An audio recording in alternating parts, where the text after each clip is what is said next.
ไม่ให้ใส่สิ่งของที่ภิกษุไม่ควรจับเช่นเงินลงในบาตรอัปนามาสพระไม่รับถ้าหากภิกษุจับ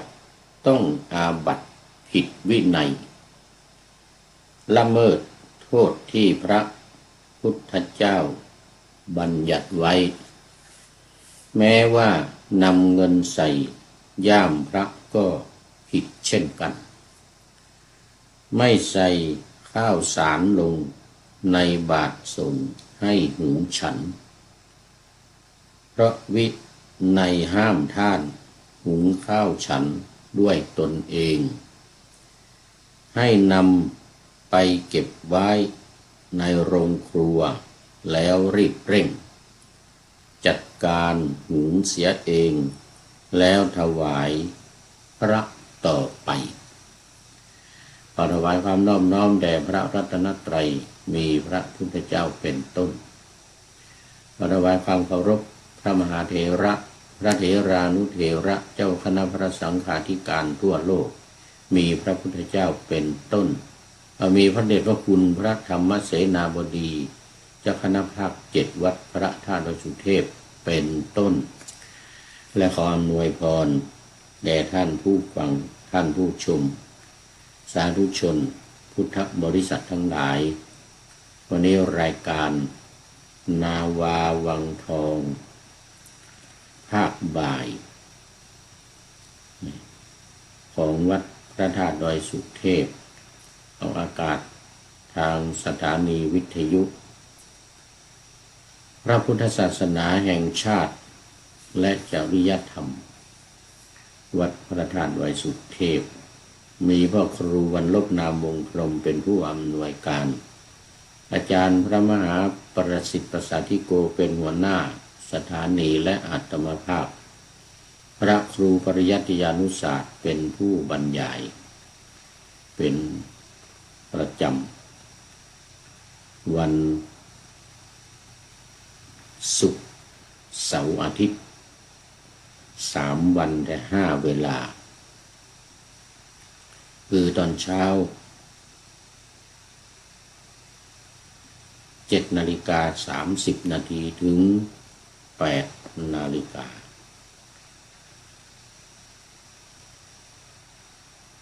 และเฉพาะวันศุกร์กับวันเสาร์เวลา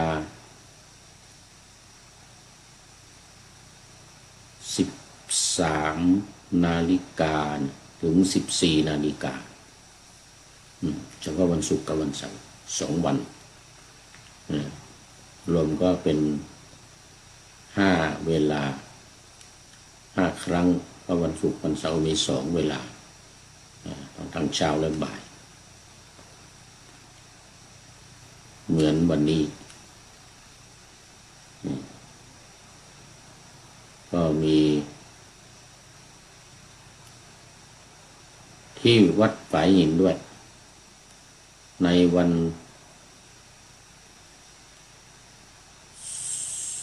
ศุกร์เสาร์อาทิตย์3 วันนี้ภาคบ่าย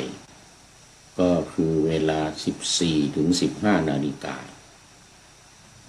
วันศุกร์กับวันเสาร์วันอาทิตย์15 ถึง 16 นาฬิกาบ่าย 3 ถึงบ่าย 4 โมงเย็นและวันพุธ17 ถึง 18 นาฬิกา 5 โมงเย็น4 วัน 4 เวลาเป็นรายการของ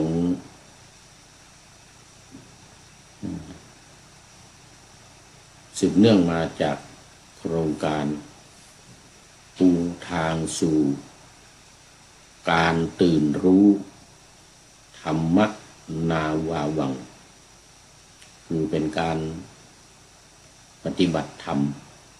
และแนะนำสาธุชน ลายปฏิบัติกันตามแบบฉบับของสำนักปฏิบัติธรรมดอยธรรมนาวาจังหวัดเชียงรายของพระเดชพระคุณท่านเจ้าคุณอาจารย์ต้นหรือท่านเจ้าคุณอาจารย์ทวีวัฒน์จารุวรรณู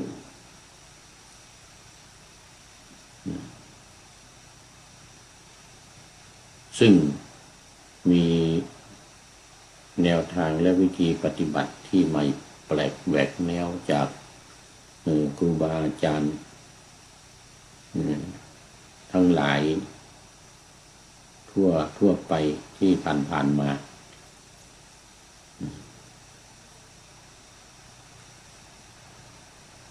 ไม่ว่าจะสายพระป่าทั้งหลายหลวงปู่มั่นหลวงปู่ฟั่นหลวงปู่สิมหลวงปู่ขาวหลวงปู่หลวงพ่อวันอาจารย์วันเหล่านี้เป็นต้นทั้งหลายที่ผ่านมาเนี่ยโดยการทำเนี่ยก็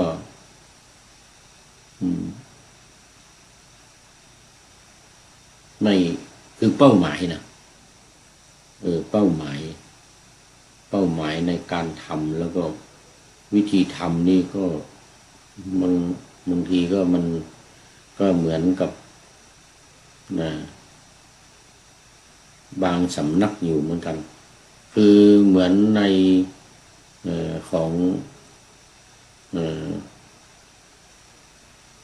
บางสำนักที่มีหลักการ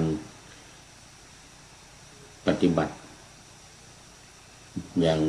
สมถกรรมฐานเนี่ยมีหลักการปฏิบัติคือการบริกรรมการนับ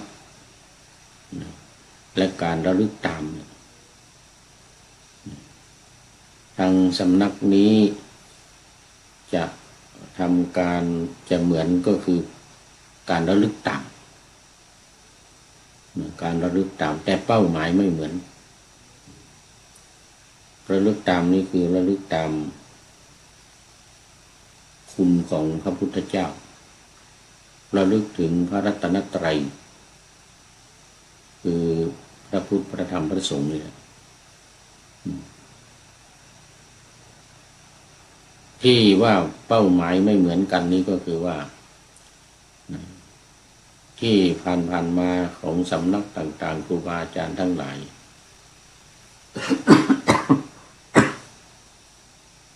ทั้งสายป่าทั้งสายบ้านที่ทำก็เป้าหมายคือมุ่งให้จิตสงบ ขออภัยมุ่งให้จิตสงบแล้วเกิดปัญญาแล้วเกิดการบรรลุธรรมขึ้นมาเองอันนี้แบบโบราณระลึกถึงพระพุทธพระธรรมพระสงฆ์เหมือนกันระลึกถึงคุณของพระพุทธพระธรรมพระสงฆ์พุทธคุณ2พุทธคุณ3พุทธคุณ9นะในตามหลักในพระไตรปิฎกก็คือพุทธานุสติระลึกถึงพระพุทธเจ้าธรรมานุสติระลึกถึงพระธรรมหรือคุณของพระธรรมสังฆานุสติระลึกถึงคุณของพระสงฆ์แต่มุ่งที่จะให้จิตสงบเท่านั้น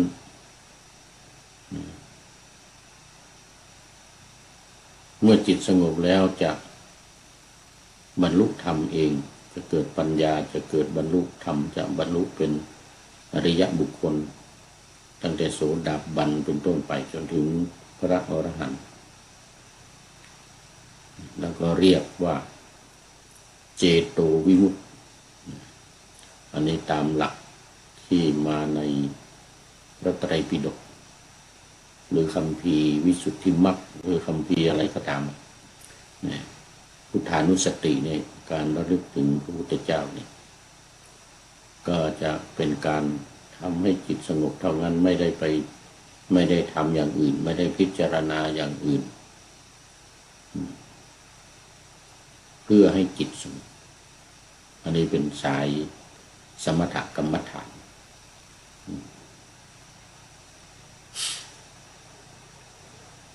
แต่สำนักศึกษาธรรมโดยธรรมนาวาและที่ทางสำนักพระราชวังนำมาเป็นแนวปฏิบัติถือเป็นหลักการปฏิบัติอยู่ขณะนี้ที่เรียกว่าโครงการปูทางสู่การตื่นรู้ธรรมนาวาวังนี่นะเป้าหมายคือการให้จำมุ่งในการที่จะให้จำให้เข้าใจให้จดจำให้แม่นยำไม่เกี่ยวกับว่าจิตจะสงบหรือไม่สงบไม่ได้มีเป้าหมายในการที่ให้จิตสงบแต่เป้าหมายให้จำอย่างการท่องพุทธคุณเนี่ยการระลึกถึงพระพุทธเจ้าคือระลึกถึงโดยการให้ท่องให้จำอย่างบทว่าพุทโธเมนาโถธัมโมเมนาโถสังโฆเมนาโถเนี่ยภาษาบาลีแล้วก็ภาษาไทยด้วยแปลเป็นภาษาไทยท่องให้จำแล้ว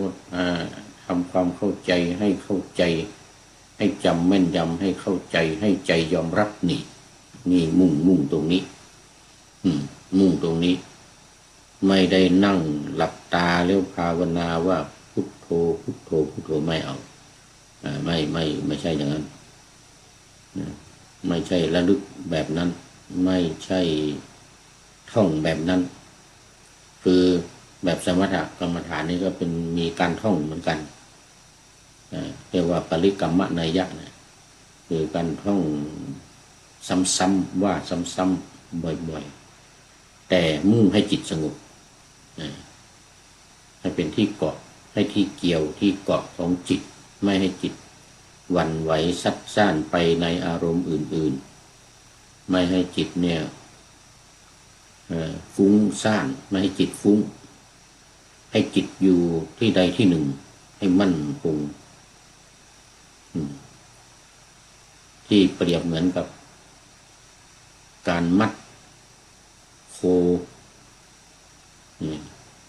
หรือลูกโคเนี่ย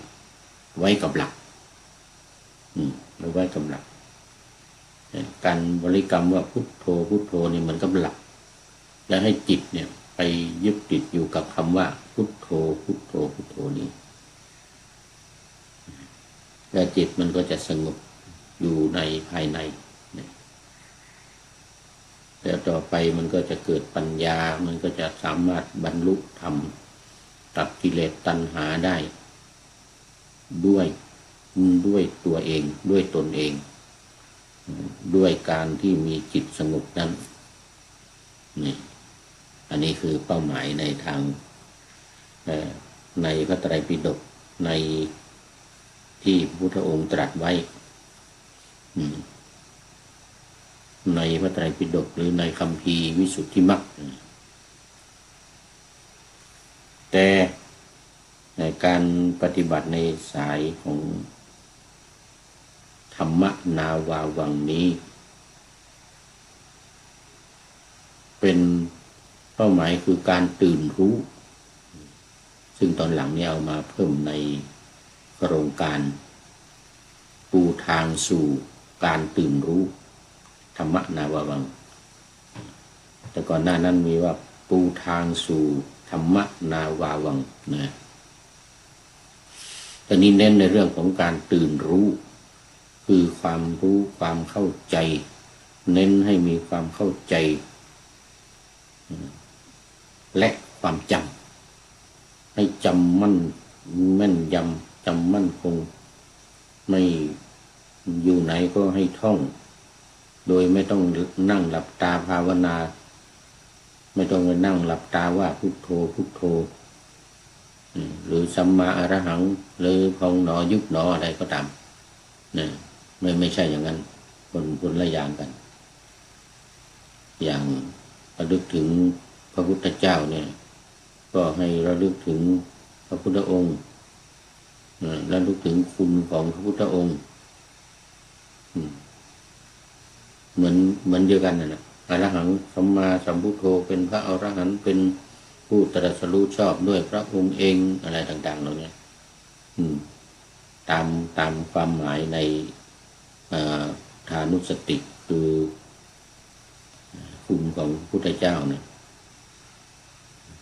จนถึงอนุตตโลปุริสธรรมมาสารติสัทธาเทวมนุษย์สานังเป็นครูของผู้สอนของเทวดาและมนุษย์ทั้งหลายต้องรู้ความหมายทำความเข้าใจให้ชัดเจนให้จำอย่างแม่นยำไม่มีการลืมเอาท่องให้จำเป็นหลักเป็นเกณฑ์เลยทีเดียว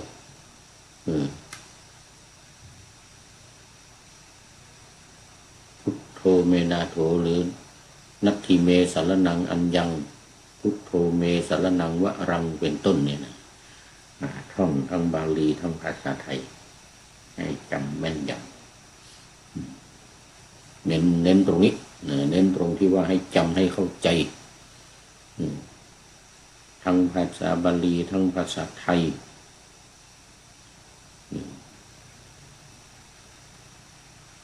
ทุกอย่างมันเน้นที่ท่องหมดอย่างหลักการ4อย่างนะทั้ง4อย่างก็ให้ท่องหมด1ระลึกถึงพระพุทธเจ้าเนี่ยก็ต้องท่องตามบาลีตามภาษาไทยอย่างที่ว่านี่2ระลึก2ท่องธาตุกรรมฐานเนี่ย4อย่างดินน้ำไฟลมเนี่ยก็ท่องทั้งบาลีทั้งภาษาไทยปฐวีอาโปเตโชวายโยเนี่ยต้องท่องให้จำให้แม่นยำตอนนี้ขอต้อนรับคุณโยมสายสมรจากจังหวัดอุตรดิตถ์นะราตรีสวัสดิ์ค่ำคืนนี้เหนื่อยเหลือเกินเจ้าข้าวะนะขอขมาพรุ่งนี้วันพระโอ้โหจะเข้านอนตามสบายเพราะตอนนี้มันดึกแล้วเที่ยงคืน19 นาทีแล้วอ้าวเชิญโยมสายสมรบอกว่าเหนื่อยเหมือนกันนะบอกว่าเหนื่อยเหลือเกินวันนี้นะเอาราตรีสวัสดิ์ขึ้นก่อนเลยราตรีสวัสดิ์นี่มันอำลานะนี่อำลานะแต่ภาษาอังกฤษก็ good night นี่good night มาก่อนเลยนี่เอาตามสบายคุณโยมพักผ่อนนอนหลับเพราะว่าพรุ่งนี้เป็นวันพระด้วยพรุ่งนี้เป็นวันพระจะได้ไปวัดไปทำบุญตักบาตรไปฟังเทศน์ฟังธรรมอันนี้ทางวิทยุนี่เอาไว้ก่อนทางเฟซนี่บันทึกไว้เปิดฟังทีตอนไหนก็ได้ตื่นขึ้นมาตอนเช้าหรือตอนกลางวันหรือตอนไหนก็มาเปิดฟังย้อนหลังเอาดีแล้วเอาโมทนาเป็นอย่างยิ่ง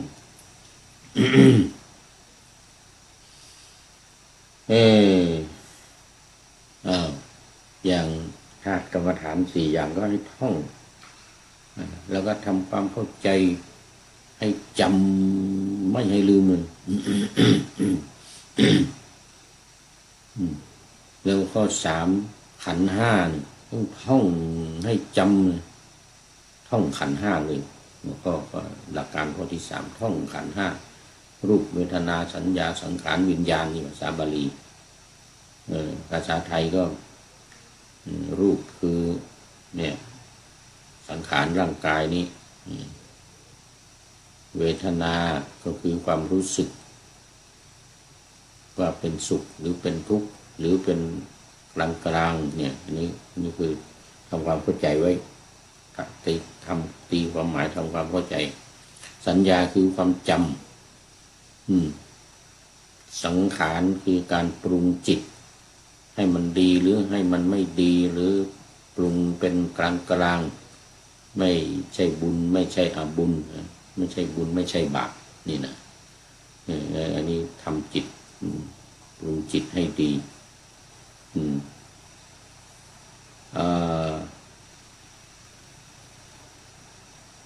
ข้อสี่ก็ให้ท่อง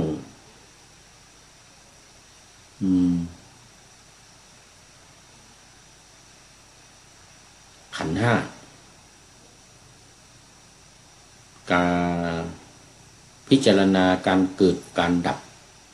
อันนี้ก็ต้องท่องนะตามบทที่ว่าไว้การเกิดการดับของขันธ์ห้าเนี่ยลงในอริยสัจสี่ต้องท่องทั้งขันธ์ห้าท่องทั้งอริยสัจสี่ตีความหมายให้ลงกันให้ได้อย่างรูปเวทนาสัญญาสังขารวิญญาณเนี่ยมันเกิดมันดับมันลงในข้อไหนในอริยสัจสี่เนี่ยข้อหนึ่งทุกข์ข้อที่สองสาเหตุของความทุกข์ข้อที่สามการดับความทุกข์ข้อที่สี่ข้อปฏิบัติหรือแนวทางได้แก่มรรคมีองค์8ประการเนี่ยข้อปฏิบัติให้ถึงความดับทุกข์ลงไหนยังไงในหนังสือนี่จะบอกไว้ชัดเจนบอกไว้ชัดเจนต้องท่องเลยตามนั้นท่องให้เข้าใจไม่ต้องนั่งหลับตาภาวนาอะไรไม่ต้องเลยถ้าจะมีการในอิริยาบถสี่ถ้าจะมีการนั่งภาวนาก็ให้นั่งนึกถึงพระพุทธเจ้าระลึกนั่งระลึกถึงระลึกพระรัตนตรัยนะนั่งแล้วก็ระลึกถึงพระรัตนตรัยไม่ต้องหลับตานะไม่ต้องหลับตาไม่ต้องภาวนาไม่ต้องมุ่งไปให้จิตสงบนั่งยังไงก็ได้นั่งบนโต๊ะบนตังนั่งหรือยืนหรือเดินหรือนอนก็ได้นอนก็นอนตามอัธยาศัยนั่งก็นั่งตามอัธยาศัยไม่ต้องมีการไปกำหนดบริกรรมว่าพุทโธพุทโธอะไรไม่ต้องหลับตาก็ให้ระลึกถึงพระรัตนตรัยอยู่ในข้อไหนสมมติว่านั่งหรือยืนหรือเดินเนี่ยอยู่ในข้อสมมุติว่าอยู่ในข้อการระลึกถึงธาตุสี่ถ้าจะเดินจงกรมหรือจะเดินนี่ก็เดินไปก็ระลึกถึงธาตุสี่ไประลึกถึงธาตุสี่ดินน้ำไฟลมท่องไปดังนั้นเลยท่องไปถ้านั่งก็เหมือนกันนั่งก็นั่งระลึกถึงธาตุสี่ในอิริยาบถใดบทหนึ่งหรือนอนเวลานอนก็นึกถึงธาตุสี่นึกถึงรัตนตรัยนึกถึงอะไรนึกอะไรก็นึกไปตามหลักการนี่แหละตามหลักการไม่เน้นไปว่าจะให้จิตสงบให้เกิดสมาธิเกิดปัญญาไม่เน้นในการที่จะให้จิตสงบ ไม่มุ่งไม่เอาก็เอาให้จำเน้นให้จำให้เข้าใจให้ใจยอมรับด้วยใจ จำให้เข้าใจให้ใจยอมรับนี่เป็นหลักการ4วิธีการ6วิธีการ6นี้ก็เพิ่มการทำความเข้าใจข้อ3นะขันธ์5เนี่ยนอกจากท่องให้จำแล้วต้องทำความเข้าใจเขาเรียกว่าเรียนรู้ขันธ์5ต้องเรียนรู้ว่าความเป็นไปของมันเป็นยังไงมันเกิดมันดับยังไงนี่แล้วก็ลงในอริยสัจ4ด้วยท่องอริยสัจ4ให้จำทั้งภาษาบาลีทั้งภาษาไทยท่องขันธ์5ให้จำเนี่ย เน้นตรงนี้แล้วก็ข้อหลักการ3นั้นหลักการ6นั้นมันวิธีการ6นั้นมีเพิ่มเข้ามาอีกก็คือการทักอารมณ์การทักอารมณ์และการเจรณากาย6ขั้นตอนนี่เจรณากาย6ขั้นตอนนอกจากนี้ก็มีระเบียบประเพณีการทำบุญสุนทานอย่างวันนี้หัวข้อว่าการทำบุญตักบาตรที่ถูกต้องนี่มาในหลักการชาวพุทธหน้า133หนังสือชุดใหญ่นะจากสำนักพระราชวังเนี่ยหนังสือชุดใหญ่เล่มใหญ่ก็เรียกชุดใหญ่เหมือนกับที่ปานาธรรมาสเอาไว้เรื่องการทำบุญตักบาตรการใส่บาตรพระนี่ต้องทำให้สะอาดต้องทำให้ถูกต้องนี่ตอนนี้ปานาธรรมาสไว้ว่าการทำบุญตักบาตรที่สะอาดและถูกต้องไม่ให้ใส่สิ่งของที่ภิกษุไม่ควรจับเช่นเงินลงในบาตรอนามาสพระไม่รับถ้าหากภิกษุจับต้องอาบัติผิดวินัยละเมิดโทษที่พระพุทธเจ้าบัญญัติไว้แม้ว่านำเงินใส่ย่ามพระก็ผิดเช่นกันเช่นอย่างไม่ให้พระจับแต่ว่าเอาไปใส่ในย่ามเอาใส่ในย่ามหรือใส่บาตรนี่อันนี้ไม่ได้ไม่ใส่ข้าวสารลงในบาตรส่งให้หุงฉันไม่ใส่เอาข้าวสารไปใส่แล้วให้พระไปหุงอย่างนี้ไม่ได้ไม่ให้เอาใส่เพราะวินัยห้ามท่านหุงข้าวฉันด้วยตนเองมีวินัยห้ามไว้ไม่ให้หุงข้าวไม่ให้พระนี่หุงข้าวเพื่อฉันคือให้ไปบิณฑบาตเอาอย่างเดียวหรือมีใครมาใส่บาตรในวัดใครมาทำอาหารในครัวจะเอามาใส่อย่างนี้เอาข้าวเอาในตัวนี้ใส่บาตรเอาบาตรรับไม่ให้ไปจุดไฟหุงข้าวต้มข้าวทำข้าวต้มหุงข้าวกินไม่ได้อันนี้ผิดวินัยไม่ให้ทำ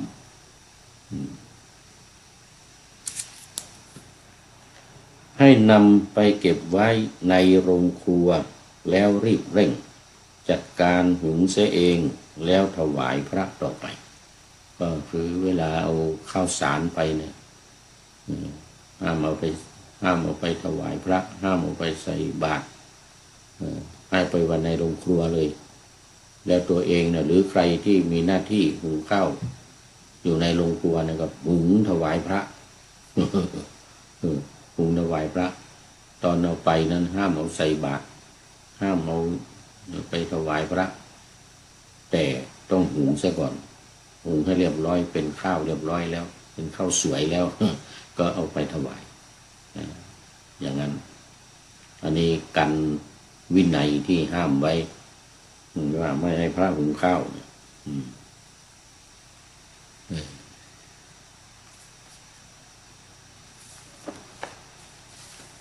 นี่เป็นเรื่องของการทำบุญตักบาตรดังข้อความที่ยังมีอีกหลายอย่างนะ นี่ที่มาในหนังสือหลักการชาวพุทธว่าหนึ่งไม่ใส่เงินลงในบาตรเพราะเงินเป็นวัตถุอนามาตสิ่งของที่ภิกษุไม่ควรจับประดุจอสรพิษถ้าภิกษุจับต้องภิกษุต้องอาบัติคือละเมิดโทษทางพระวินัยที่พระพุทธเจ้าบัญญัติไว้แม้นำเงินใส่ย่ามพระก็ผิดพระวินัยเช่นกันสองไม่ใส่ข้าวสารลงในบาตรเพราะในพระวินัยห้ามภิกษุหุงข้าวฉันเองให้นำไปไว้ที่โรงครัวแล้วจัดการหุงถวายพระทีหลังสามไม่ใส่อาหารแห้งหรือเครื่องกระป๋องเป็นจำนวนมากๆเพราะภิกษุรับบิณฑบาตแล้วต้องฉันภายในเที่ยงวันหากฉันไม่หมดเก็บไว้ค้างคืนเพื่อนำไปฉันในวันต่อไปไม่สามารถทำได้หากเก็บค้างคืนแล้วนำไปฉันต้องอาบัติ อันนี้คือพวกอาหารแห้งทั้งหลายไม่ให้ ปลากระป๋องหรือสิ่งอะไรที่มัน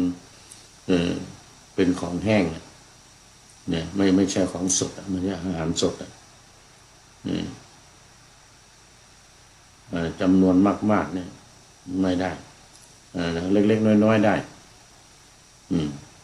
เล็กๆน้อยๆเพราะว่าใส่เสร็จแล้วท่านก็ฉันเลยเพราะว่ารับแล้วเนี่ยต้องฉันภายในเที่ยงวันจากตอนเช้าตั้งแต่6 โมงเช้าจนถึงเที่ยงวันเท่านั้นหากฉันไม่หมดเก็บไว้ค้างคืนเพื่อนำไปฉันในวันต่อไปก็ไม่สามารถทำได้หากเก็บค้างคืนแล้วก็นำไปฉันนี่ก็ต้องอาบัติอีก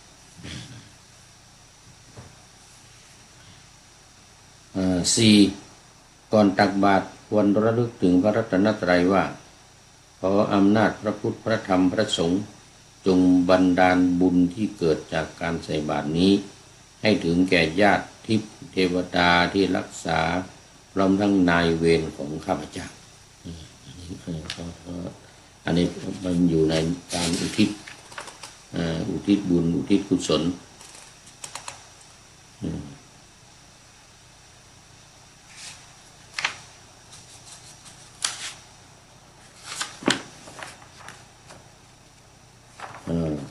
มี4 ข้อนี่นะมี4 ข้อคราวนี้กรณีใส่ของแห้งเครื่องกระป๋องอะไรต่างๆเนี่ยถ้าหากว่าเก็บไว้ค้างคืนแล้วฉันวันต่อไปจะไม่สามารถทำได้หากเก็บค้างคืน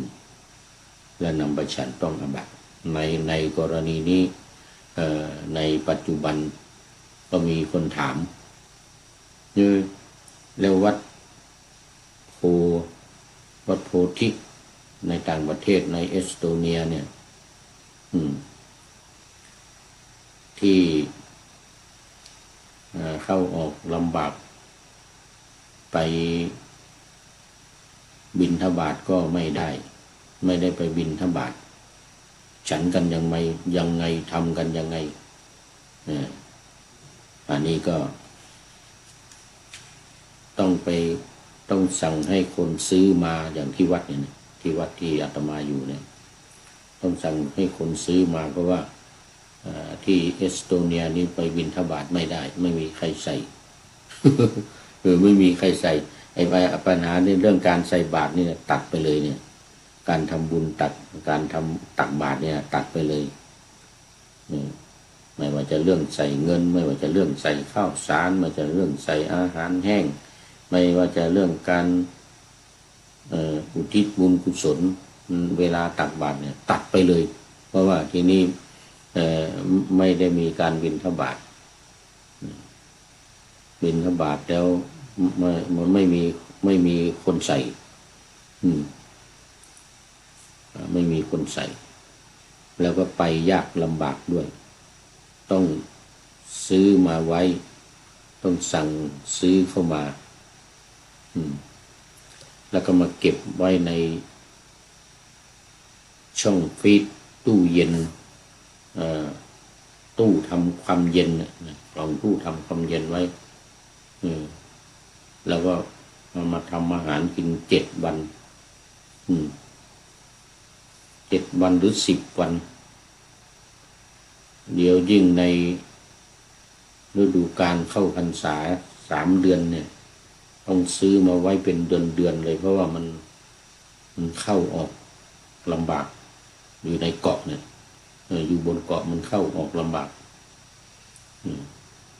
แล้วถามว่าเรื่องใส่บาตรนี่มันไม่มีอยู่แล้วทีนี้เรื่องเก็บไว้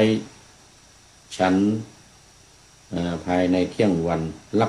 รับบิณฑบาตแล้วฉันภายในเที่ยงวันก็ไม่มีอยู่แล้วเพราะว่าไม่มีการใส่บาตรไม่มีการใส่บาตรมีการรับบาตรไปฉันในเที่ยงวันไม่มีอยู่แล้วแต่สั่งซื้อมาทางวัดสั่งซื้อมาเลยมาใส่ตู้เย็นไว้จะผิดก็ผิดตรงนี้ผิดตรงที่ว่าเอามาเก็บไว้ค้างคืนแต่ในกรณีนี้มันไม่มีใครใส่บาตรมันไม่มีการรับมาแล้วก็มาฉันเหมือนในเมืองไทยคือในยุโรปเนี่ยทั้งหมดมันมีบางที่เท่านั้นเองอย่างในประเทศอังกฤษเนี่ยมีการเอาไปบิณฑบาตแต่ก็ต้องนัดญาติโยมวันนี้จะไปหมู่บ้านนั้นเหมือนที่ลอนดอนที่ท่านเจ้าคุณราชในลอนดอนทำต้องประกาศนัดไว้ญาติโยมไปก่อนว่าวันนี้จะไปหมู่บ้านนั้นจะไปร้านอาหารร้านนั้นญาติโยมมารวมกันที่นั่นหรือว่าในตลาดหรือในหมู่บ้านหรืออะไรอย่างนี้นะอันนั้นนัดให้เขามาใส่อันนี้ถามว่าไม่ผิดหรือก็ตอบว่าผิดเพราะอาหารที่นำมาเนี่ยเก็บไว้ค้างคืนตามปกติแล้วเก็บมาไว้ค้างคืนนี้ไม่ได้นี่ผิดแต่ว่านี่มันมีความจำเป็นมีความจำเป็นต้องทำอย่างนี้มันก็จะมีใน2 กรณี1ผิดอาบัติยอมเป็นอาบัติแล้วก็ใช้วิธีโปร่งอาบัติโปร่งอาบัติเอาในวันพระหรือบางทีก็หลังทำวัดสวดมนต์แล้วก็โปร่งอาบัติมันก็หายเพราะว่าเป็นอาบัติปาจิตตีเป็นอาบัติปาจิตตี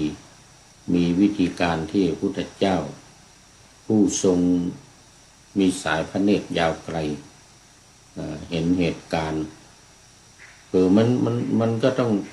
ตั้งแต่ในอดีตการมาแล้วตั้งแต่ในอดีตการมาที่มีโรงฉันมีโรงครัวโรงทำอาหารนะใครนำอะไรมาเนี่ยจะมาทำถวายพระมันก็มีคนไปทำก็ต้องเก็บไว้แล้วก็ทำแต่ว่าปรุงอาบัติพุทธองค์ก็ทรงแนะวิธีไว้ว่าอาบัติเบาอาบัติปาจิตตีเนี่ยเมื่อผิดแล้วก็ปรุงอาบัติก็หายก็ไม่ผิดคือมันผิดตอนที่ทำตอนที่กินแต่ว่าเสร็จแล้วเราก็แสดงคืนอาบัติพระเรานี่จะมีว่าอาบัติเบานะอหังวันเตสัมภุลานาวัตถุกโยอปติโยอาปโนตาปฏิเทเสมินี่ภาษาอังกฤษภาษาบาลีภาษาไทยก็ว่าโอ้พระคุณเจ้า ผู้มีอายุหรือพันเตผู้อาวุโสสูงบัดนี้ข้าพเจ้าผิดอาบัติข้อนี้เนี่ยนำอาหารที่เก็บไว้ค้างคืนมาฉันเป็นอาบัติขอแสดงคืนอาบัติพระที่รับการแสดงก็จะถามว่าโอ้ท่านเห็นเหรอจะมีการถามว่าท่านเห็นเหรอปัสสิอาวุโสท่านเห็นเหรอหรือปัสสะพันเตพระคุณท่านเห็นหรือครับคือพระผู้ใหญ่หรือพระอายุมากพระพรรษามากก็ต้องแสดงต่อภิกษุผู้น้อยพรรษาน้อยเหมือนกันแสดงกันไปแสดงกันมาก็อาบัติก็หมดเนี่ยท่านเห็นหรือเห็นครับผมมะอาวุโสนะปัสสามินะก็ผมเห็นท่านอีกองค์หนึ่งก็บอกว่าอายติงอาวุโสสังวรยทะหรืออายติงพันเตสังวรยทะพอท่านจงสำรวมในการต่อไปพอท่านสำรวมในการต่อไปพยายามต่อไปอย่าให้ผิดแต่เมื่อมันมีความจำเป็นมันต้องผิดก็มาแสดงอาบัติใหม่นะก็บอกไว้อีกองค์หนึ่งก็ว่าโอ้สาธุอาวุโสสังวริสามิต่อไปผมจะระมัดระวังมาพยายามไม่ให้เกิดขึ้นถ้ามันพลาดมันเผลอมันผิดมันมีความจำเป็นต้องทำต้องผิดอีกก็จะได้มาขอโปรงอาบัติหรือแสดงคืนอาบัติกันต่อไปอะไรอย่างเงี้ยนะอันนี้เป็นทางออกเป็นวิธีการที่พระพุทธองค์ทรงบัญญัติมาแล้วในวินัยเพราะฉะนั้นเมื่อมีความจำเป็นเนี่ยอย่างที่ว่าเนี่ยมันจำเป็นเนี่ยที่วัดเนี่ยต้องซื้อมาไว้แล้วก็ทำอาหารทำกินเองเนี่ยทำกินเองหรือมีโยมมาทำก็ให้โยมทำไม่มีโยมมาก็มีสามเณรก็ให้สามเณรทำให้สามเณรทำแล้วก็ถวายพระอย่างที่วัดเนี่ยอย่างที่วัดนี่มีสามเณรทำสามเณรที่บวชไว้แล้วก็ตอนนี้จะมาบวชอีกบวชภาคฤดูร้อนนี่10 วันนี่บวชปฏิบัติธรรมก็ให้สามเณรเนี่ยเป็นผู้ทำพระไม่ต้องทำแต่ถ้าเณรก็ไม่มีโยมก็ไม่มามีแต่พระก็จำเป็นต้องทำก็ต้องผิดอาบัติเวลาทำอาหารนะก็ต้องผิดอาบัติเพราะว่าไม่ให้หุงข้าวเองวินัยบัญญัติไว้ไม่ให้หุงข้าวกินเองไม่ให้ทำอาหารกินเองให้บิณฑบาตอย่างเดียวแต่นี้มันไม่มีบิณฑบาตมันบิณฑบาตไม่ได้ไม่มีใครใส่ก็ต้องยอมผิดอาบัติผิดแล้วทำไงก็ปรงอาบัติปรงอาบัติกันอย่างที่วัดนี้7 วันเนี่ย7 วันก็ปรงอาบัติกันทีหนึ่งหรือใครจะปรงหลังทำวัดเย็นหลังทำวัดเย็นใครจะปรงกันก็ปรงได้ทุกวันปรงทุกวันก็ได้เพราะมันผิดทุกวันมันผิดทุกวันไม่ให้สะสมไม่ให้หมักหมมไว้ก็ปรงอาบัติทุกวันนี่ในกรณีอาหารแห้งก็เหมือนกัน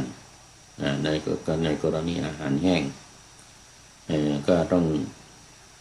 มันก็ต้องเก็บไว้นะต้องเก็บไว้แล้วเวลาใส่บาตรนี่ก็จะมีพิธี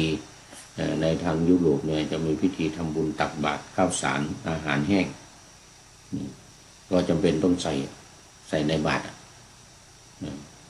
ก็อะไรก็ตักบาตรข้าวสารอาหารแห้งก็ฟังชื่อ ฟังชื่อเอาฟังชื่อเอาตักบาตรข้าวสารอาหารแห้งนี่อย่างเดียว ที่วัดนี้ก็จะมีวันที่31เนี่ยมีพิธีหล่อเทียนถวายเทียนพรรษาถวายผ้าป่าถวายตักบาตรข้าวสารอาหารแห้งนี่ก็ในวันที่31เนี่ยสิงหาคมเนี่ยญาติโยมมาก็ตักบาตรข้าวสารอาหารแห้งก็จะเป็นมันต้องใส่บาตรพระรับก็ต้องจำเป็นต้องรับเสร็จแล้วก็โปรงอาบัติหรือแสดงคืนอาบัติก็จบก็ไม่เป็นอาบัติเป็นผู้บริสุทธิ์หลังจากที่โปรงอาบัติเรียบร้อยแล้วกรณีเงินไม่ให้ใส่เงินลงในบาตรหรือว่าเอาไปใส่ในย่ามของพระก็ผิดอันนี้ก็เหมือนกันเลยเพราะมันมีความจำเป็นจะต้องใช้จ่ายซื้ออาหารอย่างเงี้ยก็ต้องรับเงินที่ญาติโยมบริจาคเวลางานทำบุญตักบาตรอย่างวันที่31ที่จะถึงนี้ก็ตามมีโยมเอาเงินใส่บาตรก็รับได้แล้วก็ทีนี้มันปรงอาบัติมันปรงอาบัติไม่ได้นะเรื่องเงินเนี่ยเป็นอาบัติสูงขึ้นไปหน่อยคือนิสสักคีปาจิตตีแล้วมีวิธีการยังไงมันปรงอาบัติไม่ได้คือปรงได้แต่ว่ามันจะมีวิธีการคือว่าต้องสละซะก่อนต้องสละสมมติว่าใส่บาตรมาปุ๊บเนี่ยรับมาแล้วต้องสละให้เป็นไม่ให้เป็นของเราสละให้เป็นส่วนกลางให้เป็นของสงฆ์เนี่ยอย่างที่วัดเนี่ยเวลารับเงินรับทองมาเนี่ยต้องเอาเข้าวัดเอาเข้าบัญชีวัดของตัวเองนี่ไม่ให้มีพระที่วัดนี้จะไม่ให้มีบัญชีของตัวเองยกเว้นผู้พูดนี่นะผู้พูดนี้มันมีมาจากเมืองไทยมันจำเป็นมันจำเป็นมันจะต้องจ่ายต้องซื้อตั๋วเครื่องบินจะต้องใช้มันต้องเอาเงินใส่บัญชีธนาคารต้องมีบัญชีธนาคารมาจากเมืองไทยเป็นของตัวเองแต่พระที่วัดเนี่ยตั้งแต่เจ้าอาวาสลงมาทั้งเจ้าอาวาสทั้งสามเณรไม่มีบัญชีเป็นของตัวเองไม่มีเงินส่วนตัวพอรับปุ๊บผิดแล้วเป็นอาบัติแล้วต้องสละคือสละออกไปต้องสละออกไปไม่ให้อยู่กับตัวเองไม่ให้เป็นของตัวเองสละแล้วไปไหนก็เข้าเป็นส่วนกลางเป็นของสงฆ์เป็นของวัดทางวัดจะมีบัญชีกลางอยู่ใครมาบริจาคเนี่ยที่นี่ที่วัดนี้นี่จะมีวิธีการให้สแกนใครทำบุญนี่นะสแกน QR code สแกน QR code เงินเข้าวัดไปเลยพระไม่ต้องจับแต่ในกรณีใส่บาตรอย่างมีงานอย่างวันที่31เนี่ยก็รับมารับแล้วสลักออกเนี่ยรับเนี่ยตอนเช้าเนี่ยตอนเย็นก็สละเข้าวัดเลยแล้วเข้าวัดไม่ให้เป็นของตัวเองทีนี้พูดถึงผู้พูดอีกหน่อยถึงผู้พูดเนี่ยที่ว่ามันมีความจำเป็นต้องรับมาจากเมืองไทยต้องรับมาจากเมืองไทยต้องรับเงินจากทางวัดมาวัดพระธาตุดอยสุเทพต้องเอาเงินให้มาแล้วจะไม่รับได้ยังไงเพราะว่ามันจะต้องซื้อตั๋วเครื่องบินจะต้องซื้อตั๋วเครื่องบินจะต้องใช้จ่ายค่าวีซ่าจ่ายค่าอะไรต่างๆเนี่ยมันต้องผ่านบัญชีผ่านธนาคารอย่างทำวีซ่าของประเทศเอสโตเนียนี่จะเอาเงินสดๆจ่ายไม่ได้นะเขาเรียกแคชจ่ายแคชไม่ได้เขาไม่เอาสถานทูตไม่เอาทำยังไง ต้องสแกน QR code ของสถานทูตบัญชีธนาคารของสถานทูตแล้วก็โอนเงินเข้าไปทางQR code ของธนาคารผ่านทางธนาคารเข้าไปจึงจะได้นะเนี่ยนะทำวีซ่าที่จะมาเอสโตเนียเนี่ยเพราะนั้นบัญชีก็จึงจำเป็นต้องใช้จำเป็นต้องมีแล้วถามว่าเมื่อจำเป็นต้องมีอย่างเงี้ยมันไม่ได้สละคืนเนี่ยเราจะปรงอาบัติได้หรือบอกได้คือมันต้องถือว่าเป็นถือว่ามีความจำเป็นแล้วไม่เป็นอาบัติเลยไม่เป็นอาบัติเลยคือยังไงก็หมายถึงว่าเป็นอนาปฏิวาระอนาปฏิวาระคือเมื่อเห็นว่ามีความจำเป็นอาบัติทุกข้อนะอาบัติทุกข้อ227ข้อนี่นะไม่ว่าจะข้อไหนตั้งแต่ปาราชิกไปจนถึงทุกกฎทุกภาสิทธิ์ทุนลัดใจทุกกฎทุกภาสิทธิ์เมื่อมีความจำเป็นก็ทำได้รับได้คือไม่เป็นอาบัติเมื่อมีความจำเป็นเช่นอย่างว่าเนี่ยอย่างมาต่างประเทศเนี่ยเรามีไวยาวัจกรก็จริงไวยาวัจกรแต่ไวยาวัจกรไม่ได้ตามมาเนี่ยอย่างวัดพระธาตุดอยสุเทพเรามีไวยาวัจกรที่จ่ายเงินให้เนี่ยไวยาวัจกรจ่ายให้เวลาซื้อตั๋วเครื่องบินก็ไวยาวัจกรจ่ายให้แต่ในกรณีมาแล้วเนี่ยไวยาวัจกรไม่ได้ตามมาจ่ายให้ไวยาวัจกรทำยังไงไวยาวัจกรวัดพระธาตุดอยสุเทพก็โอนเงินเข้าบัญชีธนาคารของผู้พูดโอนเข้าบัญชีธนาคารของผู้พูดไม่ใช่ส่วนกลางนะไม่ใช่ธนาคารกลางของสงฆ์ไม่ใช่นะชื่อของผู้พูดนี่เองผิดอยู่แล้วผิดอยู่แล้วเพราะว่ารับเข้ามาแล้วก็เป็นของตัวเองทีนี้จะไม่ให้ผิดเพราะอะไรทำไมจึงว่าไม่ผิดเพราะเป็นความจำเป็นที่จะต้องใช้จ่ายพอมาถึงแล้วเนี่ยซื้อตั๋วล่วงหน้ามาก็ไม่ได้นะเพราะว่ามันวีซ่า1 ปีเนี่ยเขายังไม่ขายตั๋วให้ซื้อได้ล่วงหน้าก็ภายใน6 เดือนเนี่ยอย่างตอนนี้จะกลับเมืองไทยเนี่ยตอนนี้ซื้อไว้แล้วแต่ภายใน6 เดือนนี่นะเกิน6 เดือนซื้อไม่ได้เพราะนั้นก็ทำยังไงก็ต้องโอนเงินเข้าธนาคารต้องมีบัญชีธนาคารมา ถามว่าผิดไหมผิดแต่ไม่ผิดเพราะมีความจำเป็นคือมันมีความจำเป็นจะต้องจับเงินจะต้องโอนเงินถึงไม่จับนะถึงไม่จับแต่คนรับมาเนี่ยมันก็ผิดแล้วก็มันจะต้องซื้อตั๋วเครื่องบินไงแล้วเวลาเดินทางตามสนามบินหรือตามถนนหนทางหรือไปไหนมาไหนเนี่ยไอ้ที่มันเขาไม่รับไม่สแกนบัตรเนี่ยจ่ายสแกนไม่ได้เนี่ยก็ต้องเงินสดต้องจ่ายเงินสดก็ต้องมีติดย่ามไว้นี่อย่างผู้พูดนี่อาตมานี่ก็ต้องมีเงินติดย่ามไว้เวลามันซื้อไม่ได้เนี่ยเขาสแกนไม่ได้เนี่ยมีอยู่ครั้งหนึ่งไปที่เยอรมันนะ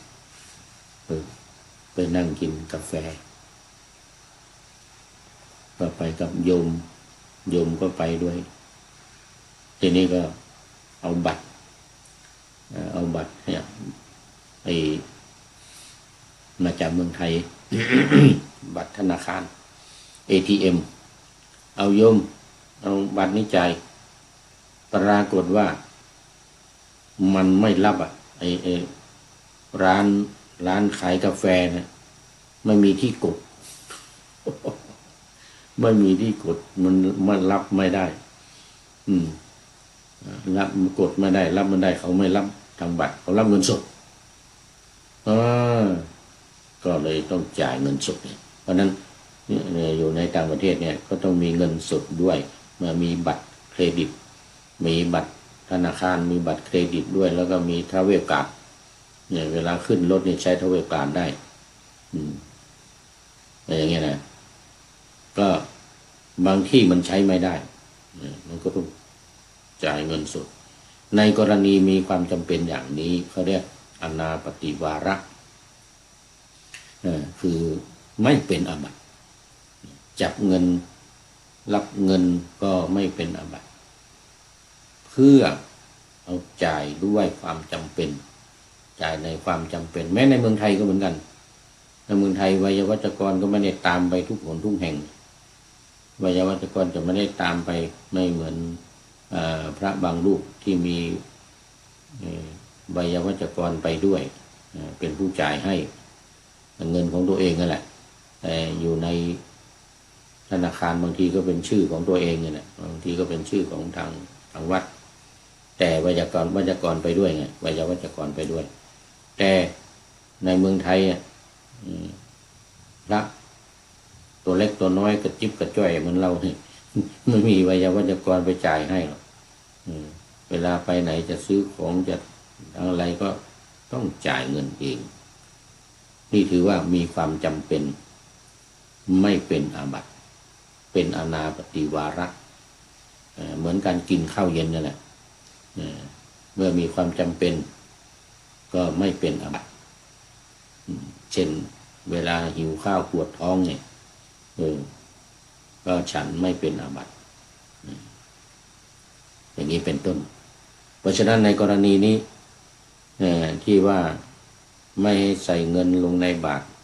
เพราะเงินเป็นวัตถุอนามาตนี่นะในกรณีที่มีความจำเป็นอย่างที่เล่าให้ฟังเนี่ยก็ใส่ได้แล้วสละคืนแล้วสละออกไปแล้วก็ปรงอาบัติได้ในกรณีที่สละคืนก็ไม่ได้เป็นชื่อของตัวเองอยู่ในธนาคารสละคืนยังไงคืนให้ธนาคารธนาคารเอาไปหมดนี่ คืนให้ธนาคารก็เอาไปหมดมันก็ต้องเป็นของเราอยู่ดีแต่ในกรณีมีความจำเป็นไม่เป็นอาบัติเป็นอนาปฏิวาระถ้าวันนี้หมดเวลาพอดีคุณโยมสายสมรก็เป็นท่านสุดท้ายเข้ามาในรายการในวันนี้เข้าสู่เส้นชัยของรายการหมดเวลาพอดีอนุโมทนาเป็นอย่างยิ่งขอนำนาวาวังทองไปก่อนแล้วจะย้อนมาใหม่ในวันหน้าคือวันพุธศุกร์เสาร์อาทิตย์ตามตารางเวลาที่วางอยู่ข้างในเป็นธรรมะจากพระราชวังเป็นนาวาโด่งดังสว่างไสวเป็นทองคำล้ำค่ากว่าสิ่งใดชุบชีวิตจิตใจให้ใสงามขอเชิญท่านทั้งหลายนำไปท่องตามคุณของพระรัตนสามพุทโธเมนาโถธัมโมตามสังโฆเมนาโถยามภาวนาว่าบ่อยๆซ้ำๆจำในจิตจนมันติดในใจไม่หายหน้านอนนั่งยืนเดินจำทุกเวลาตั้งแต่ตื่นขึ้นมาถึงหลับไปขอทุกท่านได้ผลจากปฏิบัติได้กำจัดความทุกข์พบสุขใสพลันปลอดโปร่งโล่งสบายทั้งกายใจอยู่ที่ใดใจสงบพบนิพพานขอเจริญพร